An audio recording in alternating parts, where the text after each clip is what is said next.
So in 2006, I was 9 years old and we had a foreign exchange student from Germany living with us. That is the year I became completely obsessed or completely fell in love with the sport of football or soccer or whatever you want to call it wherever you are in the world. In 2006, we didn't just watch the games, right? Me and Kai, our foreign exchange student, we created super meticulous brackets. We had binders full of player stats. We had playing cards.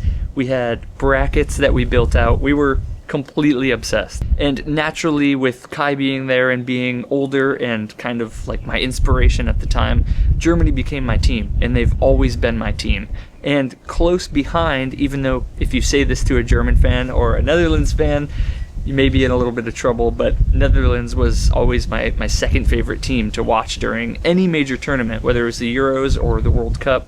I just loved it. I loved watching them play, and when I was younger, I just loved the kit. I loved the orange jerseys. I loved, just always loved the culture around football there. It seemed really exciting. So ever since Dallas was announced as one of the host cities as the 2026 World Cup, my mom and myself, we knew we had to go.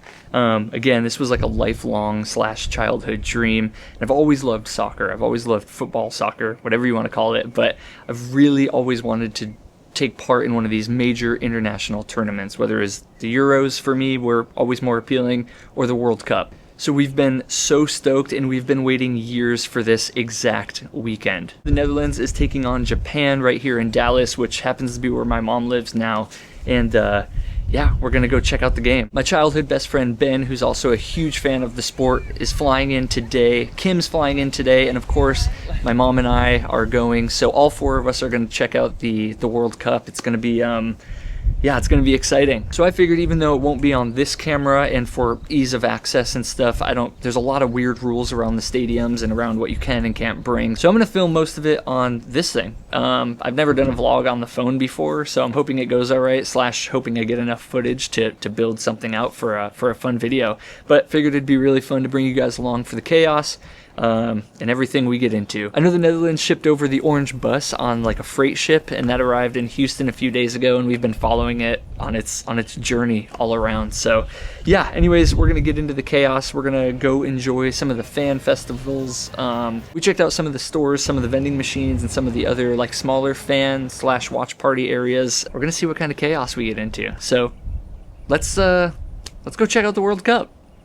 Actually, last thing, if you've been following any of the World Cup media at all, especially on social media, you've probably been seeing a lot of people from Europe or all over the world really coming to the States and experiencing a lot of this for the first time. So as someone who really loves to travel, I love to travel everywhere, but I really love being in Europe. And I just got back from about 5 weeks over there. So I love exploring and learning about and experiencing new cultures and meeting amazing people from over there. So it's been really cool and a really beautiful, kind of refreshing take on people from over there coming to America, and in many cases for the first time, and experiencing what we have to offer, and just hearing how exciting it is for them. I just really love that. So if you're here in the States for the first time, take it all in, enjoy it. There's so much to see, and I just wanted to say that. But let's dive into the rest of the video.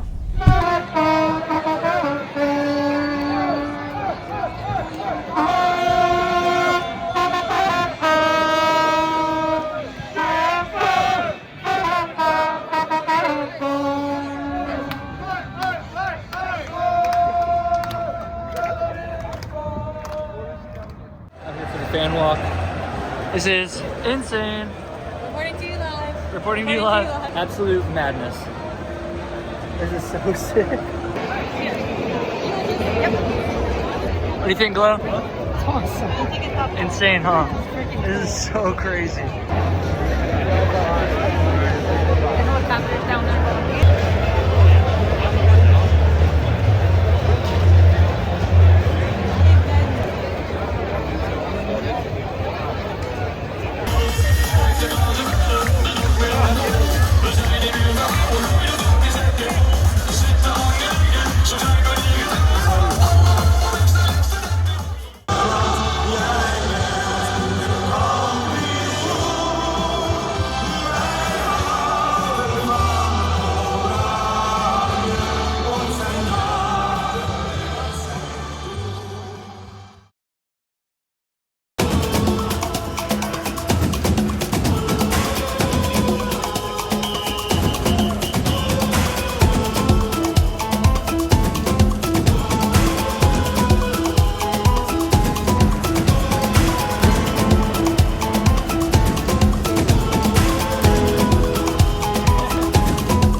So by this point of the day, the camera started taking a little bit of a back seat.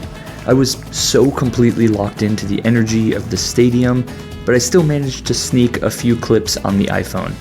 Honestly, the whole time I was just standing there in absolute awe of the Japanese fans. The energy they brought was electric, and I swear they chanted "Vamos Nippon" for the entire time, uninterrupted.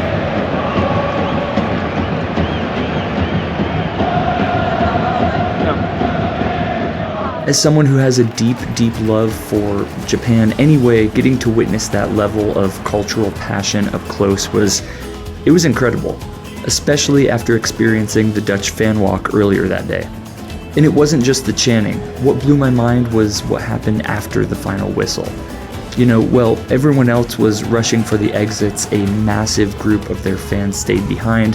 They pulled out their trash bags, and that trash bag also doubled as a celebratory item during the match, but they literally helped clean up the stadium rows after the game. I mean, how unreal is that? It just tells you everything that you need to know about the respect that's so deeply embedded into their culture. It's funny because on the drive over to Dallas Stadium earlier that morning, I looked at the crew and I said, "Man, I just hope we don't get stuck watching a group stage tie today. Nobody wants to see a draw, right?" But after actually sitting there and watching how beautifully matched these two squads were, and seeing the absolute heart of both Japan and the Netherlands, I'm actually pretty happy it ended the way it did.